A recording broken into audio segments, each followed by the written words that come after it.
नमस्कार दोस्तों, मैं मनोज कुमार आपके अपने YouTube चैनल आगाज फाउंडेशन क्लासेज में आप सभी का स्वागत करता हूं। और आज की इस वीडियो के अंदर मैं आपके लिए टॉपिक लेकर आया हूं Newton's second law of motion.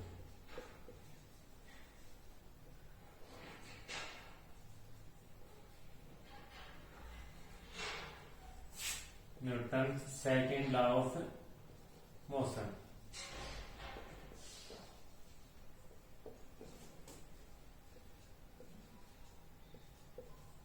Newton का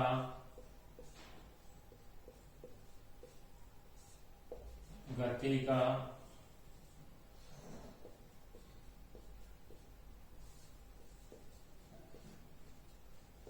दूसरा नियम।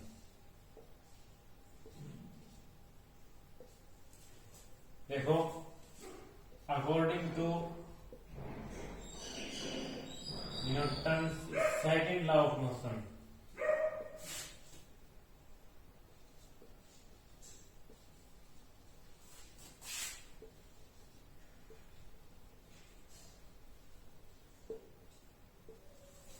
according to Newton's second law of motion, the force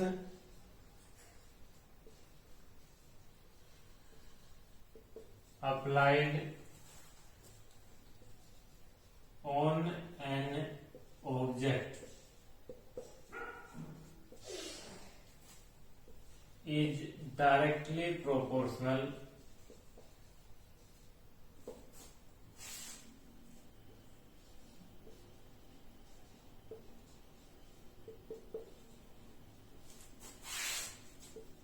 to the rate of change of its momentum।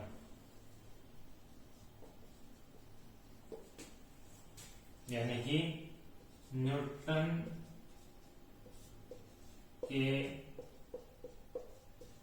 गति के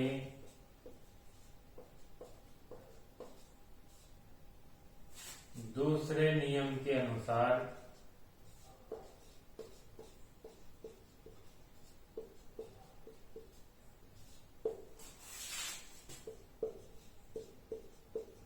किसी वस्तु पर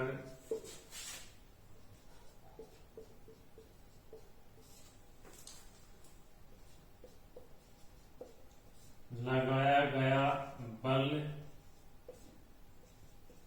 उस वस्तु के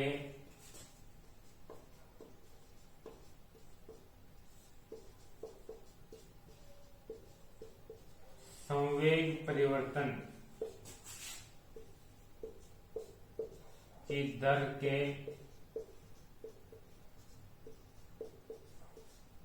समानुपाती होता है। यानी कि according to Newton second law of motion, the force applied on an object is directly proportional to the rate of change of its momentum. यानी कि ऑब्जेक्ट का जो मोमेंटम है वो जिस रेट से चेंज होता है, जिस रेट से, जिस दर से चेंज होता है, उसके डायरेक्टली प्रोपोर्शनल होता है उसके ऊपर अप्लाइड किया गया फोर्स, उस पर लगाया गया फोर्स। न्यूटन की गति के दूसरे नियम के अनुसार किसी वस्तु पर लगाया गया बल, कोई भी वस्तु है, उसके ऊपर हम जो बल लगाते हैं वो उसके संवेग, मोमेंटम परिवर्तन की दर के समानुपाती होता है। यानी कि जिस उस ऑब्जेक्ट का जिस दर से संवेग परिवर्तन होता है उसी के अनुपात में, उसी के समानुपात में उसके ऊपर फोर्स लगाया जाता है, बल लगाया जाता है। अब अगर हम इसको देखते हैं, F is directly proportional to rate of change of momentum.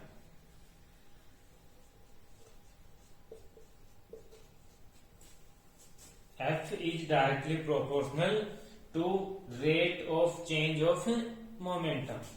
यहां पर हम मोमेंटम लिखेंगे। देखो मोमेंटम किसी भी वस्तु का मोमेंटम संवेग जो होता है वो होता है mass into velocity. Mass into velocity यानी कि मास और वेलोसिटी का प्रोडक्ट किसी ऑब्जेक्ट के लिए मास और वेलोसिटी का प्रोडक्ट उसका मोमेंटम संवेग होता है। अब मान लीजिए एक ऑब्जेक्ट है जिसका मास है m और वो u इनिशियल वेलोसिटी से ट्रेवल कर रहा है। एक ऑब्जेक्ट है जिसका मास है m, वो u इनिशियल वेलोसिटी से ट्रेवल कर रहा है, मूव कर रहा है। कुछ टाइम बाद आफ्टर टाइम t टाइम के बाद, t समय के बाद उसकी वेलोसिटी हो जाती है v। उसकी वेलोसिटी हो जाती है v। तो यहां पर संवेग परिवर्तन की दर होगी चेंज इन मोमेंटम, परिवर्तन संवेग में परिवर्तन अपॉन टाइम टेकन, कितने टाइम में ये दर चेंज हुई है, ये संवेग परिवर्तन हुआ है, ये मोमेंटम चेंज हुआ है। तो यहाँ पर F इज डायरेक्टली प्रोपोर्शनल, इसका फाइनल मोमेंटम होगा mv माइनस इनिशियल मोमेंटम होगा mu और upon time t, upon time t। अब इसको हम थोड़ा सा और आगे चेंज करते हैं। तो यहां पर F is directly proportional to m, यहां से हम कॉमन लेते हैं, m यहां से कॉमन लेते हैं तो ये बनेगा v minus u upon t। यहां पर हम देखते हैं F is directly proportional to m और ये जो वैल्यू होती है इसको हम बोलेंगे rate of change of velocity. ये जो है rate of change of velocity, वेग परिवर्तन की दर, वेग परिवर्तन की दर। और जो वेग परिवर्तन की दर होती है वो त्वरण कहलाती है। क्या कहलाती है? त्वरण, यानी कि एक्सेलरेशन, जिसको हम स्मॉल a से रिप्रेजेंट करते हैं, लिखते हैं। यानी कि यहां पर हमारे पास आता है F is directly proportional to ma। यहां पर F is equal to k ma। जब हम k की वैल्यू 1 लेते हैं तो यहां से हमारे पास आता है F इक्वल टू ma। यानी कि according to Newton second law of motion, Newton के गति के दूसरे नियम के अनुसार हमारे पास आता है F बराबर ma।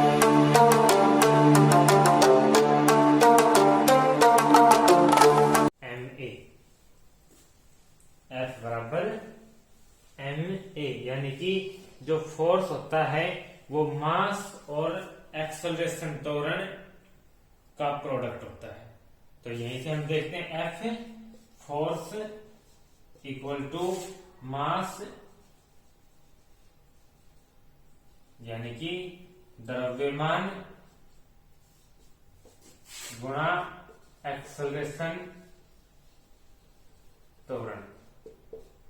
ये हमें कहां से प्राप्त होता है? न्यूटन से सेकंड लॉ ऑफ मोशन से, न्यूटन की गति के दूसरे नियम से।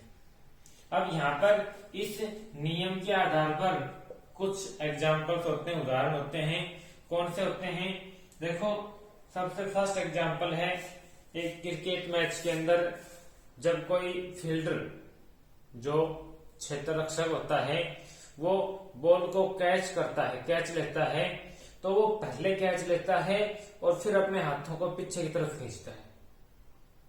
यहां से अगर वो कैच लेना स्टार्ट करता है तो अपने हाथों को पीछे की तरफ खींचता है। अब वो अपने हाथों को जब पीछे की तरफ खींचता है तो वो इस बॉल के जो वेलोसिटी है उसको चेंज होने के लिए टाइम बढ़ा रहा है। अगर यहां पर हम उसको कैच लेते हैं तो एकदम से बॉल आकर के रुक जाएगी और टाइम कम लगेगा, लेकिन जब उसको हम पीछे से खींचते हैं तो यहां पर कुछ टाइम लगता है, और कुछ टाइम लगता है तो यहां से टाइम लगता है तो ये टाइम बढ़ जाता है। जब ये टाइम बढ़ता है तो ये फोर्स कम हो जाता है। जब ये टाइम बढ़ता है तो फोर्स कम हो जाता है, और फोर्स कम हो जाता है तो हाथों को चोट लगने की संभावना कम होती है। तो यहां पर ये किसी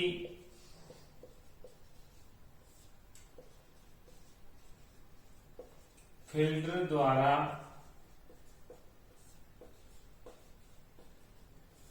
कैच लेते समय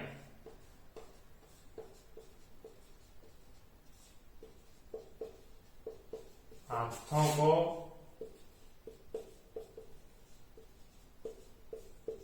पीछे की ओर खींचना, ये इसी नियम के आधार पर होता है, Newton second law of motion के आधार पर, न्यूटन के गति के दूसरे नियम के आधार पर होता है।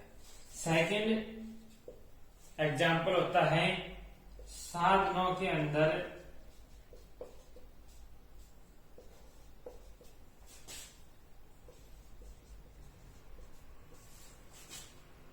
सोकर्स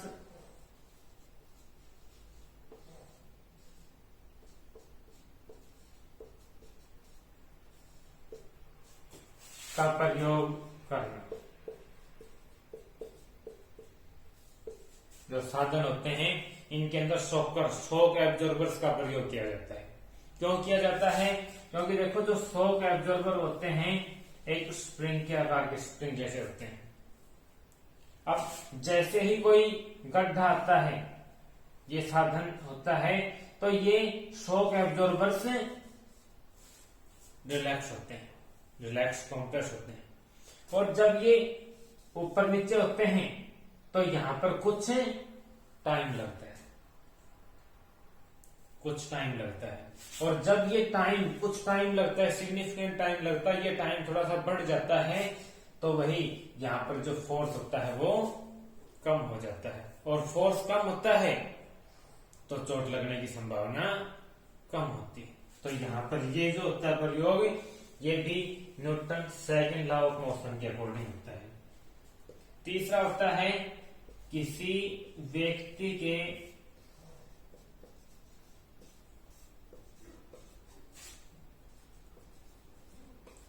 पक्के फर्श पर कूदने पर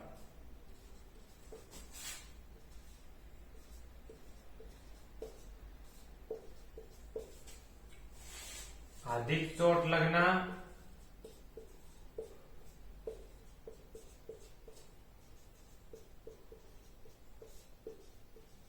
तथा कच्चे फर्श पर कूदने पर, कच्चे फर्श या मिट्टी पर या गद्दों पर